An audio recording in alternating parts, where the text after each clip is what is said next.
সালমান মুক্তাদির তাকে হুমকি দিয়েছে কালাপাঠা। তাকে আমি পার্টিকুলারলি কালাপাঠাই বলবো, কারণ he is a very black man in Bangladesh. যাক, এটা নিয়ে কথা বলার কোনো প্রয়োজন নেই, কারণ এটা আল্লাহ তাআলার সৃষ্টি। Colour is doesn't matter. But আমি একটা বিষয় দেখেছি যে ওনার যে কালার, ফিজিক্যাল যে কালারটা, সেই কালারের সাথে আসলে ওনার যে মনের যে কালার আছে সেটাও অনেকটা মিল আছে। দেখেন সালমান মুক্তাদিরকে নিয়ে কী পোস্ট দিয়েছে। সেখানে লিখেছে যে তুমি যত বড় শক্তিশালী বাপের জামাই হোক না কেন, তোমার বিচার রাজপথেই হবে। আরও কত কিছু বলেছে পুরুষ সানি লিওন। দেখেন একটা বিষয়, যে এই যে সালমান মুক্তাদিরকে নিয়ে এত কন্ট্রোভার্সি, মানুষ তাকে দেখতে পারে না, তাকে বেয়াদব থেকে শুরু করে যত প্রকারের গালি আছে, সব গালি কিন্তু তাকে দিয়েছে বাংলাদেশের মানুষ 24-এর গণ অভ্যুত্থানের আগে।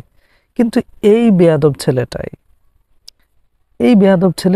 24-এর গণ অভ্যুত্থানে একেবারে কোনো স্ট্যাটাস না। মাঠে নেমে তারপর পুলিশের চোখে চোখ রেখে আন্দোলন করেছে। টিয়ার সেল গ্যাস তার গায়ে পড়েছে, পুরো শরীরে সে পেস্ট আর অন্যান্য জিনিস লাগিয়ে তারপর আন্দোলন করেছে। ছাত্ররা বলেছে, ভাই আপনি চলে যান, আপনি সেফ জায়গায় যান, সেখানে গিয়ে থাকেন। তিনি বলেছেন, নো, আমার জন্য কোনো টেনশন করবে না, তোমরা যাও, আমি আছি তোমাদের সাথে, আমি এখান থেকে কোথাও যাচ্ছি না। এটা হচ্ছে বেয়াদব ছেলেদের পরিচয়। এই বেয়াদব ছেলেরাই একটা সময় মানুষের জন্য, দেশের জন্য ভালো কিছু বয়ে আনে, যা আমাদের আদবওয়ালা ছাত্ররা অনেক সময় পারে না। অনেক সময় এই বেয়াদবরাই কিন্তু দেখিয়ে দেয় আসলে গোল আসলে কি। এই যে দেখেন, যেখানে তাহিদ আফ্রিদি, আরও বড় বড় অনেক স্টার আছে না, সেলিব্রিটি আছে না, কিন্তু সেই সেলিব্রিটিরা আসলে কি করেছে? তাহিদ আফ্রিদি সে আসলে বাংলাদেশের মানুষের জন্য 24-এর গণ অভ্যুত্থানে কী করেছে? একটা স্ট্যাটাস দিতে পেরেছে? দিতে পারে নাই। কিন্তু সালমান মুক্তাদির একেবারে মাঠে থেকে তারপরে সে ছাত্রদের জন্য আন্দোলন করেছে, বাংলাদেশের মানুষের জন্য আন্দোলন করেছে। এই যে কালাপাঠা, এটার যে আরেকটা পোস্ট আমরা দেখি, এখানে উনি লিখেছেন জেনারেল ওয়াকারুজ্জামানকে, আপনারা দেখতে পাচ্ছেন, তাকে মেনশন করে লিখেছেন যে আপনি যতই ইবাদত করেন না কেন, আপনার ইবাদত কবুল হবে না। তার কারণ হচ্ছে যে আপনি ওয়াদা ভঙ্গ করেছেন। 5ই আগস্টের সময় আপনি বলেছেন যে আপনি পুরো সিচুয়েশনকে আপনি সামাল দিবেন, কিন্তু আপনি তো সেটা করেননি, আপনি সেই ওয়াদা ভঙ্গ করেছেন। আর যারা ওয়াদা ভঙ্গ করে তাদের দোয়া কবুল হয় না।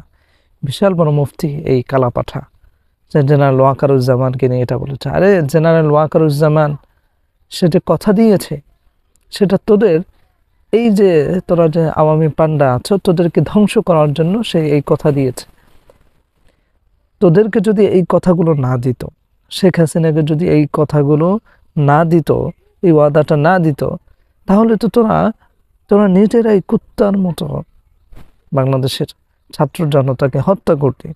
সো তিনি এটার একটা সুযোগ নিয়েছেন, যাতে করে তোরা নিজেরা প্রতিরোধ করে না তুলে তোরা কীভাবে প্রতিরোধ করবে। সব জায়গায় তো ছাত্ররা চেয়েছিল, এবং সব জায়গায় যেভাবে ছাত্ররা প্রতিরোধ করছিল, তোদের তো দাঁড়াবারই কোনো সুযোগ নেই।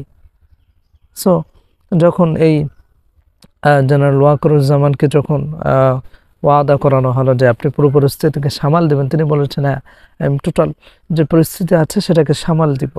এটা তিনি এজন্য বলেছেন যাতে তার উপরে ভরসা রাখতে পারো, এবং ভরসা রাখার পরে সে যাতে বাংলাদেশের মানুষের জন্য শেষ কাজটা যাতে তিনি করে যেতে পারেন। সো জেনারেল ওয়াকারুজ্জামান তিনি সেটিই করেছেন। So respect general Wakeruzzaman.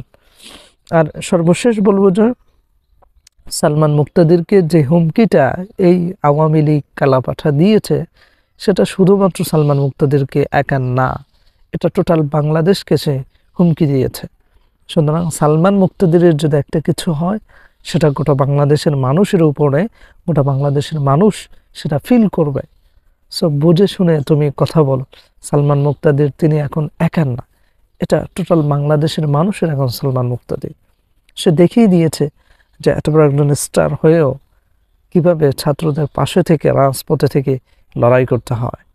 So অবশ্যই সালমান মুক্তাদির তিনি বাংলাদেশের মানুষের হৃদয়ে স্থান করে নিয়েছেন, এবং যতদিন এই বাংলাদেশ আছে ততদিন পর্যন্ত বাংলাদেশের মানুষ সালমান মুক্তাদিরকে ভুলবে না।